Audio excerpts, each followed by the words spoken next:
नमस्कार, एवन उत्तराखंड में आपका स्वागत है। मैं हूं सौरभ शर्मा। आइए नजर डालते हैं इस वक्त की सुर्खियों पर। देहरादून स्थित रेंजर्स ग्राउंड में सीएम धामी ने किया वृक्षारोपण। कहा, हरेला पर्व हमारे पूर्वजों की विरासत। साथ ही 5 इलेक्ट्रॉनिक बसों को किया गया फ्लैग ऑफ।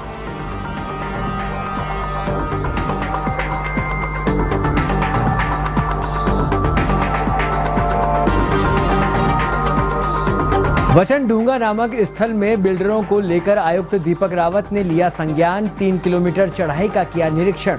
अधिकारियों को आवश्यक कार्रवाई के दिए गए निर्देश।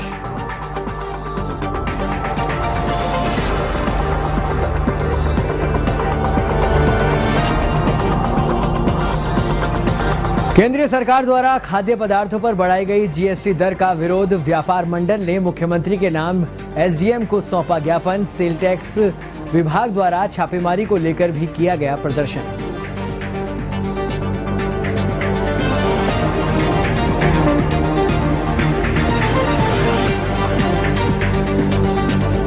टनकपुर के ग्राम गेड़ाखाली में 3 शावकों के साथ दिखी बाघिन। वीडियो सोशल मीडिया पर तेजी से वायरल। ग्रामीणों और वन विभाग में मचा हड़कंप।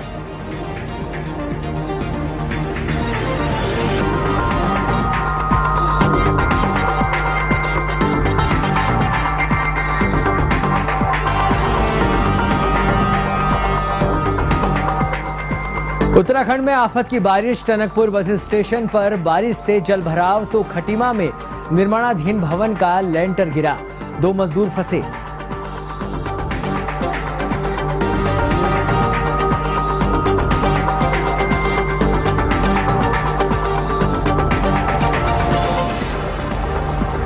अब खबरें विस्तार से। देहरादून स्थित रेंजर्स ग्राउंड में मुख्यमंत्री पुष्कर सिंह धामी ने हरेला पर्व को बढ़ावा देते हुए वृक्षारोपण किया। मुख्यमंत्री ने कहा कि वृक्षारोपण और हरेला एक दूसरे के पर्याय हैं और हरेला पर्व हमारे पूर्वजों की विरासत है। साथ ही सीएम धामी ने इकोलॉजी और इकोनॉमी की ध्यान में रखते हुए स्मार्ट सिटी के अंतर्गत 5 इलेक्ट्रिक बसों को फ्लैग ऑफ भी किया गया, जिससे कि लोगों की यात्रा सस्ती, सुविधाजनक और प्रदूषण रहित बन सकेगी।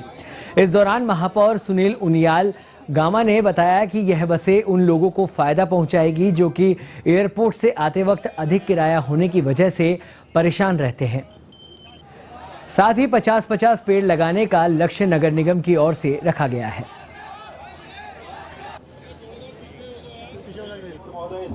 सुनील उनियाल गामा जी, मुख्यमंत्री महोदय का स्वागत।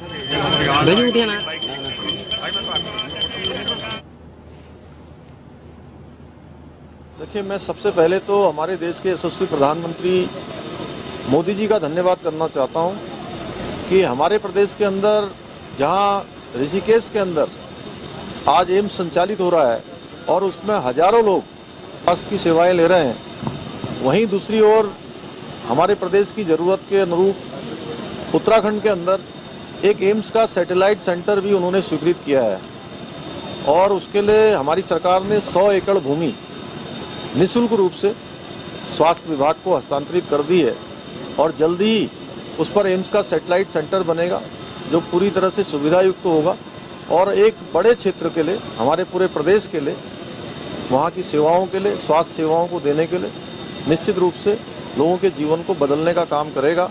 इसके लिए मैं प्रधानमंत्री जी का धन्यवाद करता हूँ। देखिए, मैं सबसे पहले तो खबर उत्तराखंड के हल्द्वानी जनपद से है, जहां तोंक ढांगण में वचनगुंडा नामक स्थल में संवेदनशील बिल्डरों को लेकर संज्ञान लिया गया।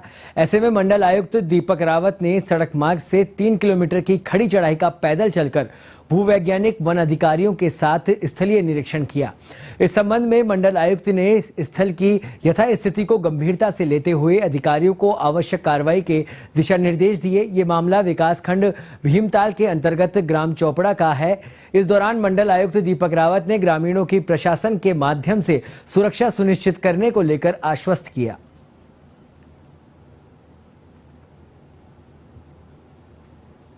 अभी ये है कि जो पीएमजीएसवाई की सड़कें पूर्व में बनी हैं वो बहुत जगहों पे पीडब्ल्यूडी का हैंडओवर नहीं हुई और माननीय मुख्यमंत्री जी के भी इसमें निर्देश हैं। जब मंडलीय बैठक हुई थी कि पीडब्ल्यूडी और पीएमजीएसवाई इकट्ठे बैठ के दोनों के चीफ इंजीनियर तय कर लें कि इनकी डेडलाइंस क्या क्या हैं, कब कब है सौंपने की, क्योंकि अदरवाइज ये कभी खत्म नहीं होगा। और कोई भी सड़क कभी इस हाल में तो नहीं रहेगी कि 100% ठीक हो और तभी पीडब्ल्यूडी ले। तो इसमें भी एक मीटिंग मैं अपने स्तर पे भी बुलाऊंगा ताकि ये हैंडओवर हो जाए और फुल टाइम मेंटेनेंस का पैसा फिर जिस भी डिपार्टमेंट को आना है वो उसको देखता रहे। खबर उत्तराखंड के हल्द्वानी जनपद से है, जहां तोंड ढांगन के वचन ढूंढा नामक स्थल में संवेदनशील बिल्डरों को लेकर संज्ञान लिया गया। ऐसे में मंडल आयुक्त दीपक रावत ने सड़क मार्ग से 3 किलोमीटर की खड़ी चढ़ाई का पैदल चलकर भूवैज्ञानिक वन अधिकारियों के साथ स्थलीय निरीक्षण किया। इस संबंध में मंडल आयुक्त ने स्थल की यथास्थिति को गंभीरता से लेते हुए अधिकारियों को आवश्यक कार्रवाई के दिशा निर्देश दिए। ये मामला विकास खंड भीमताल के अंतर्गत ग्राम चोपड़ा का है। इस दौरान मंडल आयुक्त दीपक रावत ने ग्रामीणों की प्रशासन के माध्यम से सुरक्षा सुनिश्चित करने को आश्वस्त किया।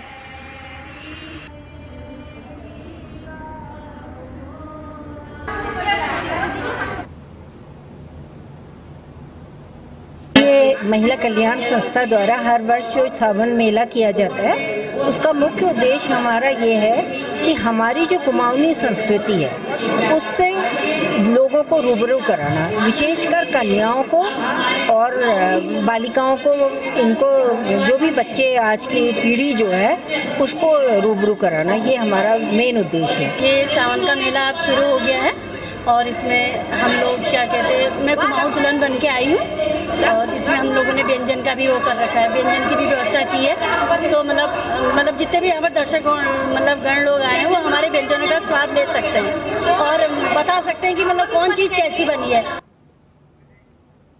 प्रदेश में बढ़ रहे कोरोना केसों को लेकर जहां सरकार द्वारा एक बार फिर एसओपी जारी की गई है, वहीं कोरोना को लेकर अब फिर से बढ़ोतरी नजर आ रही है। बात करें अल्मोड़ा की तो यहां पर वर्तमान में लगातार कोरोना के केसों में वृद्धि देखी जा रही है। रोजाना के हिसाब से यहां प्रतिदिन 8 से 10 कोरोना पॉजिटिव केस आ रहे हैं।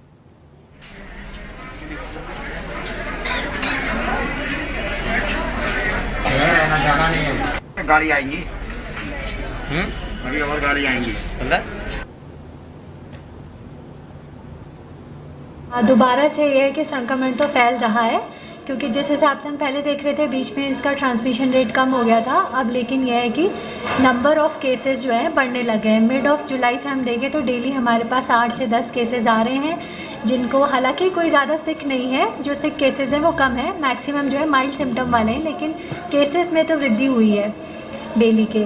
तो टेस्टिंग भी बढ़ा दी गई है। हमने अपनी तरफ से जितने भी पेशेंट हैं उनकी काउंसलिंग भी कर रहे हैं कि घबराएं नहीं, और उनको पूरे काउंसिल करके बेस अस्पताल भी भेजा जा रहा है। निःशुल्क यहाँ से दवाइयाँ उपलब्ध कराई जा रही हैं उन्हें, और प्रॉपर उनके जो जीनोम सीक्वेंसिंग के लिए भेजा जा रहा है बेस हॉस्पिटल में।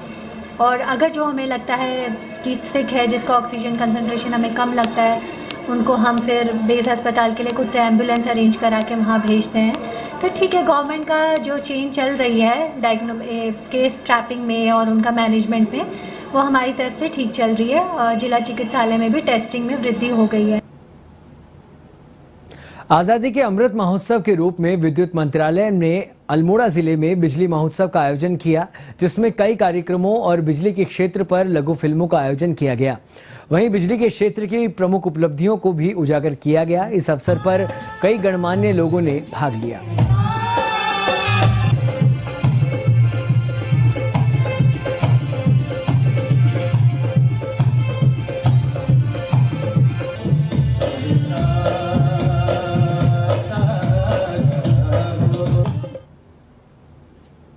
सबसे पहले तो आप सबको मैं ढेर सारी बधाई देना चाहता हूँ। ये अमृत महोत्सव पूरे भारत में मनाया जा रहा है। मैं तो मोदी जी को बहुत बहुत धन्यवाद देना चाहता हूँ। और ये कार्यक्रम हमारा, बल्कि आज गांव में कायाकल्प जो हम सोच नहीं सकते, जो हमने देखा ही नहीं। गांव से अलावा गांव में तो बिजली है ही है, गांव से 2-2 किलोमीटर दूर जाकर के जो हमारे गांव हैं, वो एक के घर भी हमारा आज रोशन हो चुका है। तो इस माध्यम से ये त्यौहार के रूप में इन्होंने पूरे भारतवर्ष में मनाने का काम किया है। मैं इन सबको बहुत बहुत धन्यवाद देना चाहता हूँ। 75 साल जब पूरे हुए, उसके उपलक्ष्य में आज़ादी का अमृत महोत्सव 25 जुलाई से 30 जुलाई के बीच रखा जा रहा है। हम लोग पूरे उत्तराखंड में और यूपी के लगभग 36 डिस्ट्रिक्ट हैं जिसको हम लोग कवर कर रहे हैं। इसका मुख्य उद्देश्य ये है कि हम बिजली के क्षेत्र में, जैसे सौभाग्य योजना या दीन दयाल उपाध्याय ग्रामीण विकास योजना, उसके तहत क्या क्या फैसिलिटी दी, और आज हम ये बताना चाह रहे हैं कि हम ये हाइड्रो या उसकी से ज़्यादा सोलर की तरफ अपना रुझान करें। हरिद्वार में कावड़ मेला खत्म होने के बाद नगर निगम और प्रशासन के लिए शहर में पसरी गंदगी से निपटना बड़ी चुनौती बनी हुई है। कावड़ मेले में आई करोड़ों की भीड़ शहर भर में टनों की मात्रा में कूड़ा छोड़ गई है। हरिद्वार में हर की पौड़ी समेत सभी गंगा घाटों और नेशनल हाईवे पर कूड़े के अंबार लगे हुए हैं। हालांकि नगर निगम की ओर से खास अभियान चलाया जा रहा है। वहीं खास अभियान 5 दिनों में कूड़ा साफ करने का दावा भी किया जा रहा है।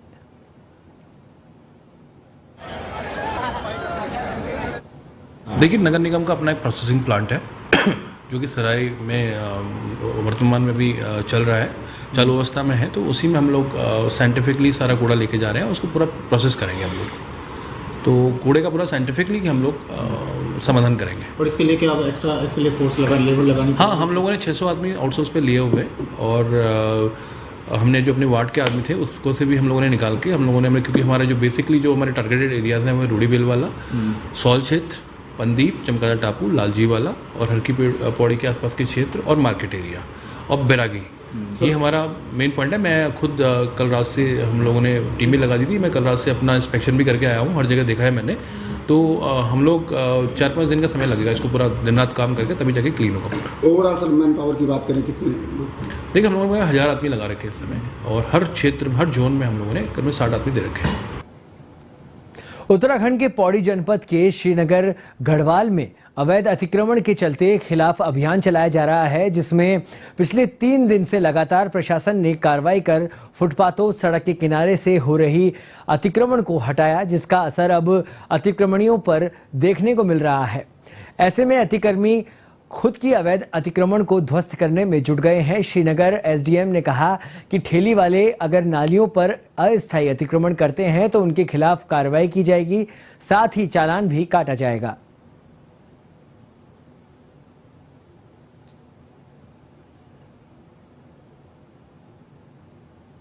सर 3 दिन हम लोगों ने अतिक्रमण हटाया था। एक दिन थोड़ा सा मेजर एक्सरसाइज किया था, उसके बाद व्यापार संघ के कई लोगों से के साथ मुलाकात हुई, बैठक हुई, सबको समझाया गया कि आप ही की भलाई के लिए है। तो ज़्यादातर लोगों ने पॉजिटिव अपना एटीट्यूड दिखाते हुए खुद ही हटाना शुरू कर दिया और खुद हटवा भी रहे। कुछ लोगों ने नहीं हटाया तो उन लोगों ने 2-3 दिनों का समय मांगा है, तो उनको दे दिया गया है, तो सुविधा अनुसार अपना वो कर लेंगे। और मोस्टली को यही समझाया जा रहा है कि आप पटरी को पैदल चलने के लिए फ्री रखें। उसमें किसी ने रेलिंग लगा रखी है तो उन्होंने हटा ली, कई लोगों ने अच्छा हटाया, टॉयलेट्स नहीं तो उन्होंने हटा ली, कुछ लोगों की सीढ़ियाँ थी उन्होंने उसको भी साफ़ कर दिया, कुछ लोग अभी भी बचे हुए हैं। इसी तरह से फल सब्जी और ये ठेले वाले जितने रहते हैं उनको भी लाइसेंस के हिसाब से बताया जा रहा है कि आपकी कहाँ तक की अनुमति हो।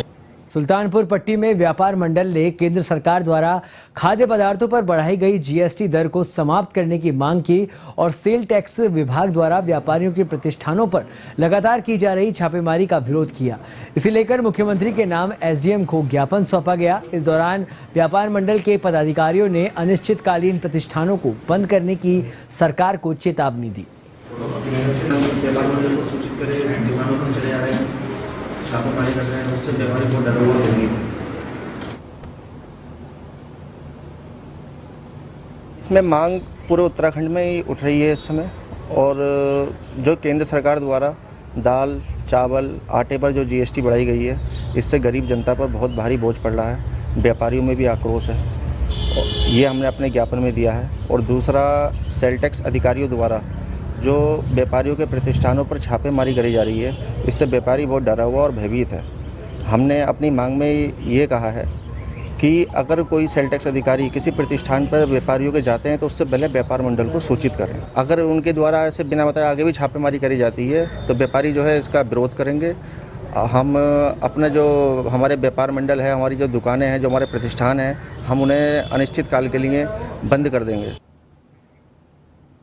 उत्तराखंड के लाल कुआं में सेंचुरी पेपर मिल में आईटीआई कर्मचारियों ने मिल प्रबंधन के खिलाफ आंदोलन शुरू कर दिया। शहीद स्मारक पर पेपर मिल के श्रमिकों ने धरना प्रदर्शन करते हुए सेंचुरी पेपर मिल के खिलाफ जमकर नारेबाजी की। इस दौरान श्रमिकों के समर्थन में पहुंचे ग्राम प्रधान शंकर जोशी ने कहा कि इस कई वर्ष से मिल में कार्यरत स्थानीय श्रमिकों को मिल प्रबंधन ने अचानक हटा दिया, जिससे श्रमिकों में रोष व्याप्त है। उन्होंने मांगे नहीं मानने पर आमरण अनशन करने की चेतावनी दी।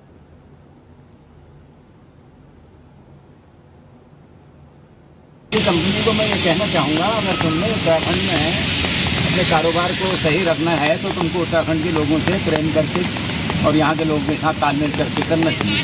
तुम बाहर से इधर उधर से लोगों को ला करके यहाँ के लोगों को नुकसान पहुँचा रहे हो, ये तो नहीं चलेगा।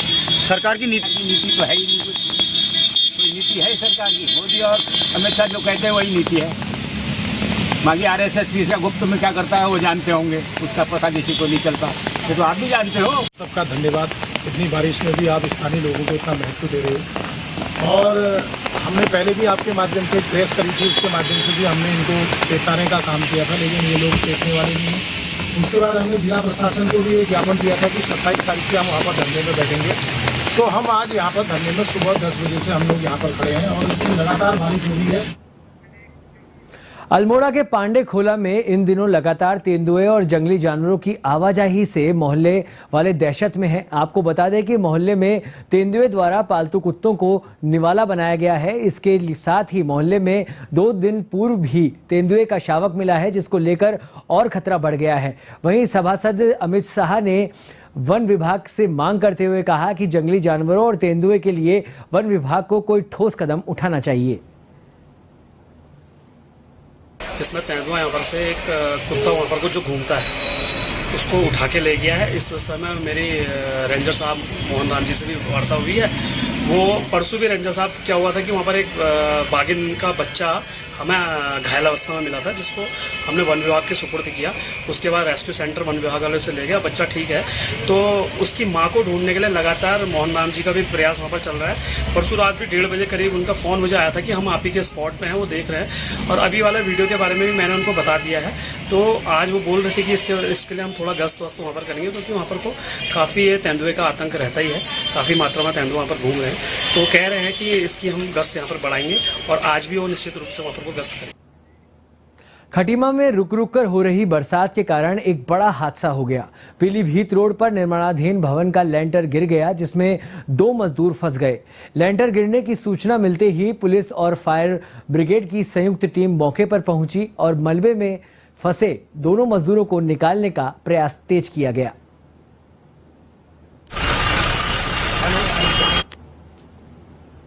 हाँ, यहाँ पर ये लैंडर पड़ा था, जिसमें ये गिर गया है, जिसमें 2 लोगों के अंदर दबे होने की सूचना यहाँ पर मिली है। एक का रेस्क्यू कर दिया गया है, दूसरे का भी रेस्क्यू कर चालू है। उत्तराखंड में भारी बारिश के चलते टनकपुर बस स्टेशन पर जलभराव की स्थिति पैदा हो गई, जिससे बसों में सफर करने वाले यात्रियों का काफी समस्याओं का सामना करना पड़ रहा है। वहीं बस स्टेशन के चारों ओर फैले बरसाती पानी से हुई गंदगी से कई बीमारियां फैलने का आशंका बनी हुई है। वहीं बस स्टेशन पर लगी टाइलें भी उखड़ती हुई दिखाई देने लगी है, जिस कारण उत्तराखंड परिवहन निगम को राजस्व का नुकसान उठाना पड़ रहा है। वहीं चालक भवान सिंह ने बताया कि जलभराव के कारण हमें जूते चप्पल उतार हाथों में पकड़कर ड्यूटी पर आना पड़ता है, जिससे पैरों में खुजली की शिकायत होने लगी है। वहीं बसों में नुकसान भी हो रहा है। वहीं कई बार नगर पालिका प्रशासन को मामले से अवगत कराया गया है, लेकिन अभी तक कोई सुनवाई नहीं हो पाई है।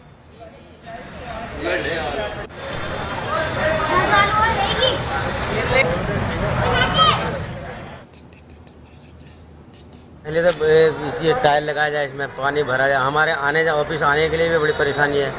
इसमें गाड़ी लग जाती है तो फिर पानी से जूते वूते खोल के भी अंदर आते हैं हम। नहीं तो आना जैसा ही नहीं है। और गंदा पानी और अगर मच्छर बीमारी की अलग है और हाथ पाँव बिल्कुल जलबंदीकरण हो, ढंग से बना, पानी आने बाहर हो, पानी इकट्ठा न हो, आने जाने की सुविधा हो। यात्री को खुद विभाग वालों को परेशानी है तो और तो यात्री से आती है। ऐसा ना पूरी समस्या है। यहाँ देखो पानी भरा, वहाँ बस वर्कशॉप में पूरा पानी भरा है, इतने पानी से निकलना पड़ रहा है। ठीक है, अब ये अब टाइल डाली, ये टाइल डाली बताइए। और पूरे में टाइल डालते पूरी बढ़िया करके कर देते, इससे गाड़ी के गड्ढे में पूरा पैसेंजर आने में परेशान हो जा रहा है, निकलना परेशानी हो जा रही है। ये चीज़ तो प्रशासन को देखना चाहिए ना। पानी जब खड़ंजा डाला है तो पूरे में डाल देना चाहिए इसको बढ़िया करके। इस तरह की परेशानी हो रही, पैसेंजर को भी परेशानी हो रही, हम भी परेशानी सब हो रही है। एवन उत्तराखंड में फिलहाल इतना ही। देश और दुनिया की तमाम खबरों के लिए आप देखते रहिए एवन टीवी। नमस्कार।